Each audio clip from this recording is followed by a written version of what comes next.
नमस्ते चैतन्यचन्द्राय नमो नमस्ते चैतन्यचन्द्राय नमो नमस्ते जय जय श्री चैतन्य जय नित्यानंद जय द्वैत चंद्र जय गौरभक्तवृंद हरे Krishna Krishna Krishna Hare Hare Hare Ram Ram Ram Hare Hare.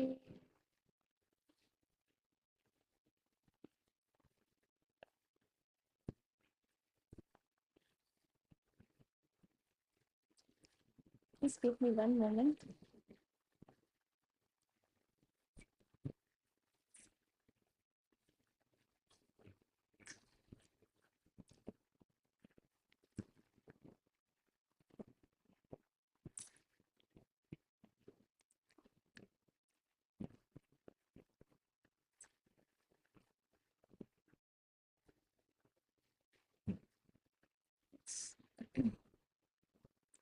So I will continue reading. So the last we read is that all the activities in the material world, people sometimes do some religious activities, some pious activities, but ultimately the purpose is sense gratification. So we saw that even if they are trying for liberation, but ultimately that purpose of attaining liberation is sense gratification, mukti, that I want to become free of all these sufferings. That is the purpose. That is also sense gratification. So all these activities arise with the same aim in view, that is sense gratification. In the Vedas, the four primary subjects mentioned above are prescribed in a regulative way so that there will not be undue competition for sense gratification. But Srimad Bhagavatam is transcendental to all these sense gratifying activities of the material world. It is a purely transcendental literature, understandable by the devotees of the Lord. The Srimad Bhagavatam cannot be understood by those who are not devotees of the Lord. And definitely, one who is envious of the Lord and his devotees will never be able to understand this Srimad Bhagavatam. They will feel that what is all this? One is having no faith in it. Second is, even if they read it, they will think, Arey, everything sounds similar. Whatever I'm reading, everything is same. Same thing is repeated again and again. They will not find any essence in it. So they will never go deep into the essence of Srimad Bhagavatam. So here it is very clearly mentioned that Srimad Bhagavatam is a purely transcendental literature which is understandable by the devotees of the Lord who are above the competition for sense gratification. In the material world, there is keen competition between animals, between men, between communities, and even between nations. Is this something that we are not aware of? No, we are aware of this. Animals are also competing, men are competing, communities are competing. Sometimes in an office, if there are different people from different parts of India only, in India, this is very common. So we will see that people from different parts of India, some maybe from south, some maybe from west, from east, and there will be competition. Array, these, these people from the south, they're very competitive, they are getting all the promotions. So the Bengalis will say, Array, we also have to try. The Gujaratis will say, Array, you don't know, our community is more, we are, all the business ideas come from us, we are entrepreneurs. So this kind of competition is going on between communities also. Men, it is going on. Communities, it is going on. Animals, yeah, we see that, okay, for mating, who gets the best female partner. So there is there is competition in animals also. Okay, if there is food, okay, the animals will fight for it. If there is some something that only one animal can, one living being can have, so there will be competition for that also. And even between nations are fighting among themselves. Not something new, not something surprising, something very very normal nowadays. So even nations, they are also fighting. What is the ultimate reason? In an attempt to gratify the senses. But the devotees of the Lord are above all this. All this will go on. Even if there is a World War III, if we get stuck in that, array, World War III is happening, World War III is happening, let us see what is the latest update. All these things will happening. But the pure devotees of the Lord, or even sincere devotees of the Lord, they know that even if World War III is going on, any moment the bomb will fall. If I have to die, okay, everybody has to die one day. Some will die from a bomb, some will die from a heart attack, some will die from cancer, some will die, maybe they fall in the bathroom and they are dead, some may die in an accident. Death is inevitable. There is a phrase that as sure as death. If somebody asks, are you sure? If you're really very sure, then you can say yes, as sure as death, because death is something that is inevitable. No one can avoid it. So the devotees of the Lord, they are busy doing what? Serving the Lord. If death has to come, then let me take this opportunity, not being deviated from the service of the Lord. Let my mind, consciousness, this is the time. Let me get completely absorbed in the Lord. This is the intelligent devotee. Devotees have no need to compete with materialists, because devotees are on the path back to Godhead, back home. Are competition kisse kare? Materialists are not even anywhere in that list also. But devotees, they want to go back to Godhead. They want to go back home where everything is eternal and fully blissful. Does that mean that devotees should compete with devotees? Because he's also a devotee, that person is also a devotee, so now let us compete with devotees because who will go back to Godhead first? No, that is not the mood of the devotees. Then you are again still materialist only. The mood of the devotee is that everyone else is a better devotee than me, and everyone else deserves to go back to Godhead before me. So let me serve them, let me please them, so that by their blessings, maybe Mahaprabhu will look at me and will say, okay, you also come, because you are serving my devotee, so you also come. In a pastime where Mahaprabhu was in the Mahaprakash Leela pastime of Mahaprabhu, um, in the house of Srivas Pandit, Mahaprabhu suddenly entered, and there in the altar of Srivas Thakur's house, where Shaligram Shila was seated, Mahaprabhu goes and sits in that asan, and Mahaprabhu takes Shaligram Shila on his lap, and he sits and he says, Srivas, get me water. And the devotee knows the mood of the Lord. Therefore, Srivas, being fully cognizant that Mahaprabhu is non-different from the Supreme Personality of Godhead Krishna, because Srivas himself is Narad Muni.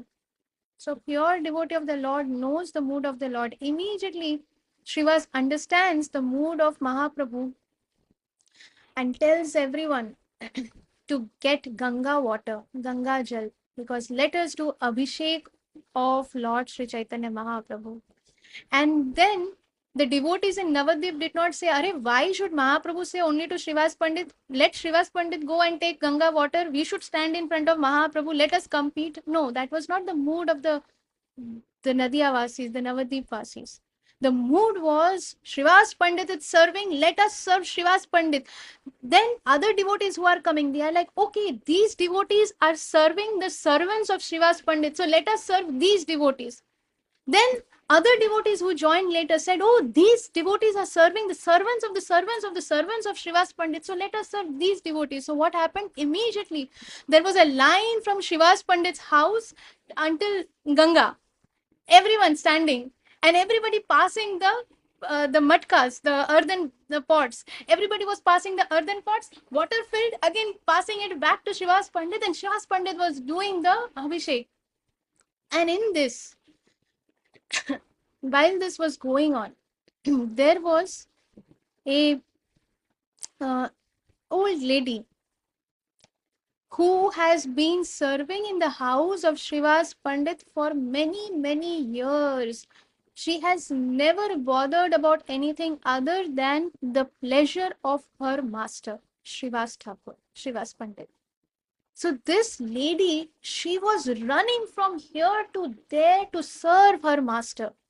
without looking here and there, without caring for anything. Her only focus was, how can I please my master, Srivas Pandit? How can I fulfill the desires? Because there is no time. My master cannot keep giving me instructions. So, what is it my master needs? And she was running from Ganges, coming back, and she was old. Without bothering for her age, without bothering for her own discomfort, she was doing this service. And Mahaprabhu, when he was sitting in the altar, and when where he was accepting these services, his eyes were only on this old lady. There were so many devotees, the entire Nadia Gram was there, but Mahaprabhu's eyes were just looking at this Mataji. And Mahaprabhu says, "What is your name?" And she says, "Dukhi." Mahaprabhu says, "From today onwards, your name is Sukhi."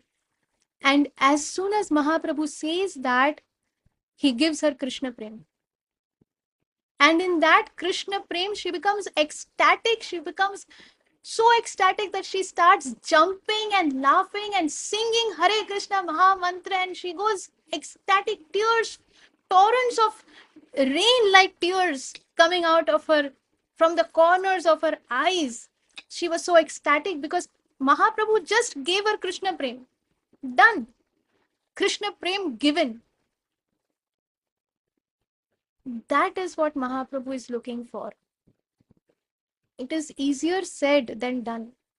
When we have to actually do it, our mood is that people should notice me, that I have done this service. Even if we don't think it, but it is there somewhere in our heart. Or, oh, why should I do this service? This is such a menial service. Who will go and serve? Who is going to clean the bathroom of my Shiksha Guru? Yeah, he's Shiksha Guru. But see, their bathroom, they have a small child, it is so dirty.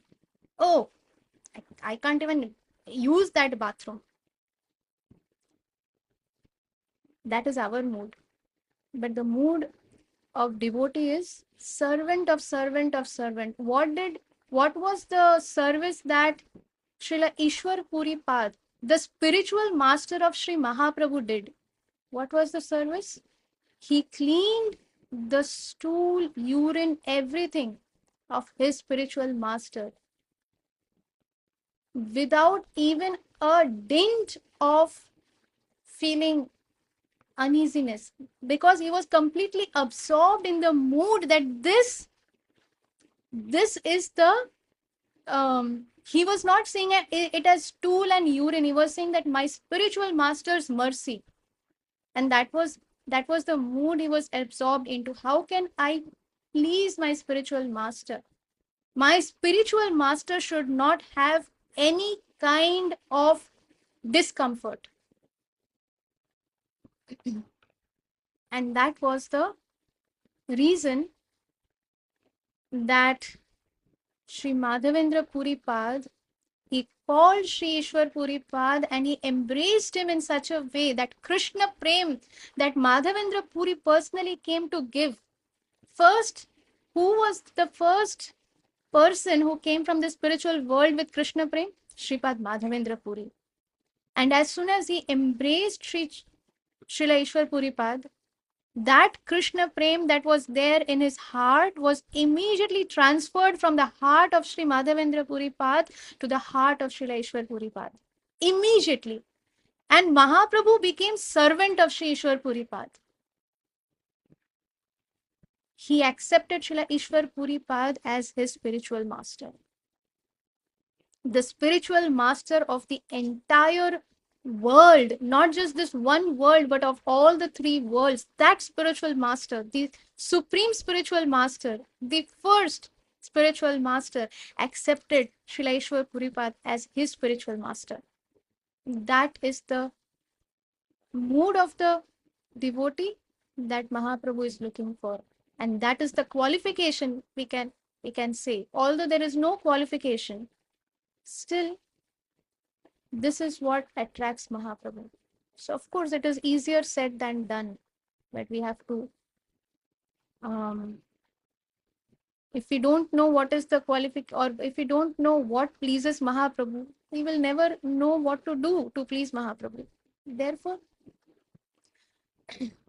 but the devotees of the Lord are above all this. Devotees have no need to compete with materialists because they are on the path back to Godhead, back home, where everything is eternal and fully blissful. Such transcendentalists are 100% non-envious and are therefore pure in heart. Because everyone in the material world is envious. There is competition. Why does competition arise?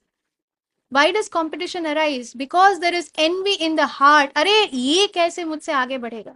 How can that person be better than me? I have to prove myself. Therefore, our benchmark is never benchmark is some other person. I have got 80, बाजू वाले को 85 मिला, so my benchmark becomes 85. अरे I can get 100 out of 100. Why should my benchmark be 85? But नहीं, competition with the बाजू वाला. That is our condition. That is the condition of this entire material world. But transcendentalists, the devotees, they are 100% non-envious and are therefore pure in heart. And because everyone in the material world is envious, there is competition. But the transcendentalists or the devotees of the Lord are not only free from all material envy, but they are also kind to everyone in an attempt to establish a competitionless society with God in the center. In fact, what to speak of people competing with other people in the home also? Sometimes the siblings may be competing with each other, husband wife may be competing with each other. What where are we existing? What society are we existing? But actually, the devotee is always kind to everyone and their attempt is to establish a competitionless society. Kya compete karna? We are all together. Let us hold hands together with Krishna in center and let us serve Guru and Krishna.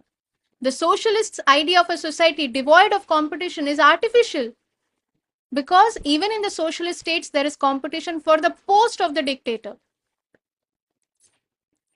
So we will pause here for today and Krishna willing, we will again continue reading tomorrow. Thank you very much, dear devotees, for your kind association. Vanchakalpatrubhyascha kripa sindhubhya च पतितनां पावनेभ्यो वैष्णवेभ्यो नमो नमः। अनंत कोटि वैष्णव वृंद की जय। श्री श्रीमद शिला जय पताका स्वामी गुरु महाराज की जय। जगत गुरु श्रीला प्रभुपाद की जय। निताई गौर प्रेमानंदे। हरि हरि बोल। हरि हरि बोल। श्री हरि श्याम करुणामय माता जी की जय। श्री गुरु एंड श्री गौरंगा।